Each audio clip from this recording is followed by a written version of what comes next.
बिस्मिल्लाहिर्रहमानिर्रहीम। मैं हूं आपका होस्ट आबिद अली और आज हम बात करेंगे तिल की काश्त पर।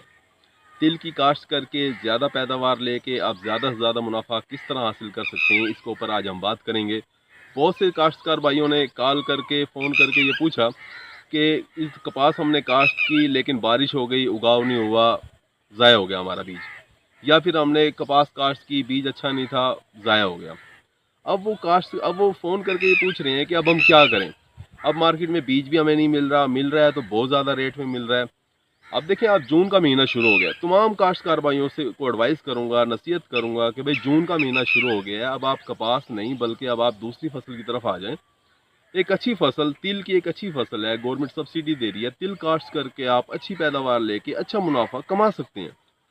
अब तिल काश्त करने के लिए बहुत से सवालात होंगे आपके जहन में, कौन सी वैरायटी काश्त करें, हमारा तजर्बा नहीं है, किस तरीके से काश्त करें, कैसी ज़मीन चाहिए, कितने पानी चाहिए, कितनी आबो हवा, किस तरह से आबो हवा और कितनी खाद इस्तेमाल, ये इन तमाम सवालात के जवाब आपको इस वीडियो में मैं दे दूंगा आज। तो मैं आपको कहूँगा कि आप ये वीडियो जो है ये मुकम्मल देखें, आखिर तक देखें, आपको तमाम सवालात के जवाब इसी वीडियो में मिल जाएंगे। सबसे पहले हम आ जाते हैं कि कैसी ज़मीन में तिल काश्त किए जाए। तिल के लिए देखें, कोई बहुत ज़्यादा ज़रख़ेज़ ज़मीन नहीं चाहिए होती। एक हल्की, एक नॉर्मल सी ज़मीन जो है उसमें आप तिल काश्त कर सकते हैं और एक अच्छी पैदावार भी ले सकते हैं।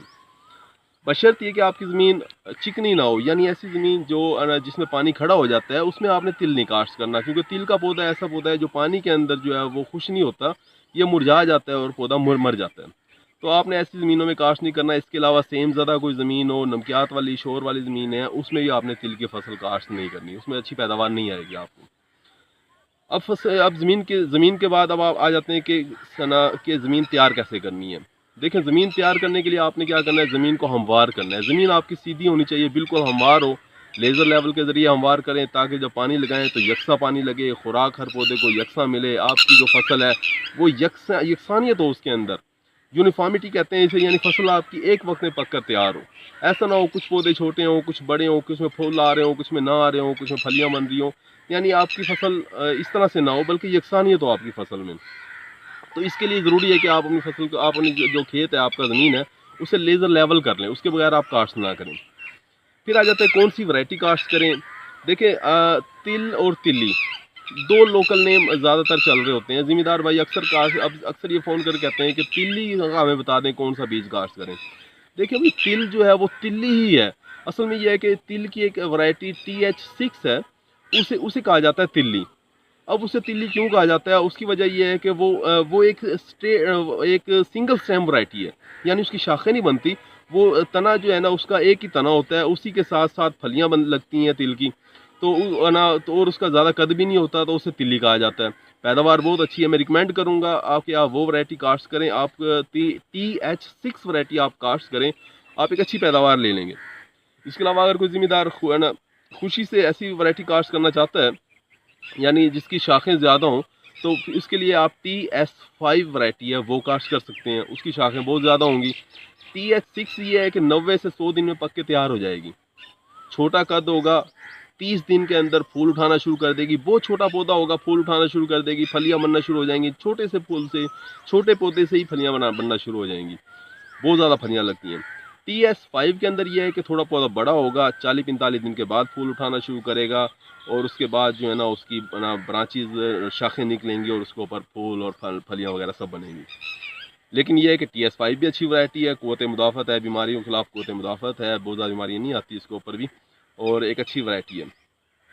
इसके अलावा नयाब पर्ल भी एक मंजूर शुदा वैरायटी है, आप वो भी काश्त कर सकते हैं। वो भी शाखदार वैरायटी है, 110-120 दिन में पक के तैयार हो जाएगी। इसके अलावा नयाब तिल 2016 के नाम से भी एक वैरायटी है, ये भी एक मंजूर शुदा वैरायटी है और एक अच्छी वैरायटी है। 100-110 दिन में ये पक के तैयार हो जाती है। तो ये बाकी तीन वैरायटी जो है ये शाखदार है। पहली वैरायटी जो है वो शाख वाली नहीं है, वो उसे तिल्ली कहा जाता है। तो जो वैरायटी आप काश्त करना चाहिए, इन चारों में से कोई भी वैरायटी आप काश्त कर सकते हैं। अब आगे आगे आगे आते हैं इससे, आपने काश्त करनी किस तरीके से है, यानी तरीकाकार क्या होगा आपका। अब काश्त करने के दोनों तरीके आप अपना सकते हैं। अगर आप ड्रिल करना चाहते हैं, ड्रिल काश्त करना चाहते हैं, वो भी ठीक है। ड्रिल आपके पास मौजूद हो, सिंगल सीडी ड्रिल इसमें इस्तेमाल होती है और पौधे से पौधे का फासला, लाइन से लाइन का फासला जो है वो 45 सेंटीमीटर, यानी 1.5 फुट आपने मेंटेन करना है, जो 1.5 फुट आपने रखना है। अब ये 1.5 फुट रखने के लिए आपको क्या करना पड़ेगा कि आपको जो ड्रिल है आपकी उसमें एक पोर बंद करनी पड़ेगी, एक खोलनी पड़ेगी, ताकि जो है ना जब आप करोगे तो आप 45 सेंटीमीटर जो है आपका फासला हासिल कर लोगे आप।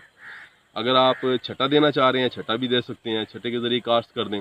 अब दोनों सूरतों में आपने क्या करना है, थोड़ी थोड़ी मट्टी रेत जो है वो इसके साथ मिक्स कर लेनी है, ताकि जो है हमारा बीज पूरे खेत के अंदर यकसा तौर पे तकसीम हो जाए। जब आपने कास्ट कर दिया, अब आ जाते हैं जड़ी बूटियों की तरफ कि आपने जड़ी बूटियों को किस तरीके से कंट्रोल करना है।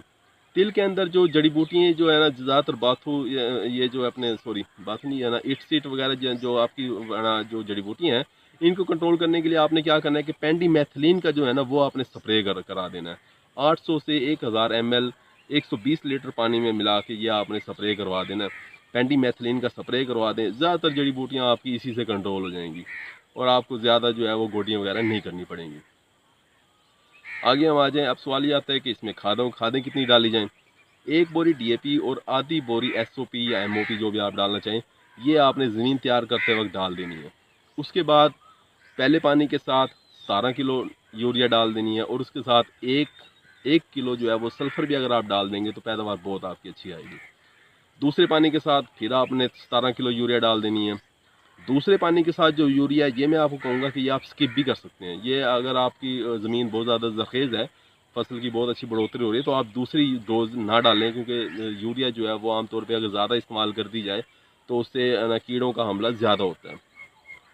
शुरू में मैं आपको बताना भूल गया कि इसमें आपने शरय बीज कितना रखना है। आपने जो है वो बीज जो है वो 1.5 से 2 किलो बीज इस्तेमाल करना है। मैं खुद काश्तकार हूँ, तिल हर साल हम लोग लगा रहे होते हैं।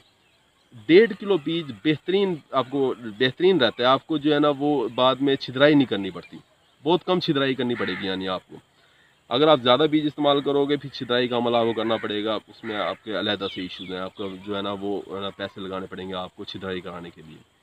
1.5 किलो से 2 किलो बीज इस्तेमाल करें और जो है ना वो आप बेहतरीन पौधे, जितनी जो आप रिक्वायरमेंट है वो पौधों की, वो आप हासिल कर लोगे। खादों के बाद अब आ जाते हैं पानी की तरफ कि पानी कितने लगाए जाएंगे। इसके अंदर जो तिल की आपकी जो फसल है इसमें ज़्यादा पानी नहीं, 2 से 3 पानी आप लगाएं तो फसल तैयार हो जाएगी। पहला पानी काश्त करने के 15 दिन के बाद, दूसरा पानी आपने लगाना है 30 दिन के बाद। 30 दिन के बाद जब आप पानी लगा रहे होंगे तो फसल के ऊपर फूल आना शुरू हो चुके होंगे। दूसरा पानी यानी कि आप फूल लगाने वाले वक्त पे लगा रहे होंगे। और तीसरा पानी जो आप लगाओगे वो आपने लगाना है जब फलियाँ बन रही होंगी उसकी। अब क्योंकि देखें माना पंजाब के अंदर मानसून का सियाना मौसम शुरू हो जाता है जुलाई अगस्त के अंदर। तो जुलाई अगस्त में जब आप पानी वो आपको दूसरे और तीसरा पानी आपको नहीं लगाना पड़ेगा। काश्त जो है वो आपने इसकी जून के अंदर मुकम्मल कर लेनी है। जुलाई के अंदर भी आप काश्त कर सकते हैं, पहला हफ्ते और दूसरे हफ्ते के अंदर भी आप तिल काश्त कर सकते हैं, ये भी एक अच्छा वक्त है। अब आ जाते हैं पानी लगाने के बाद, अब आ जाते हैं बर्दाश्त का अमल कि आपने बर्दाश्त कब करना है इस फसल को।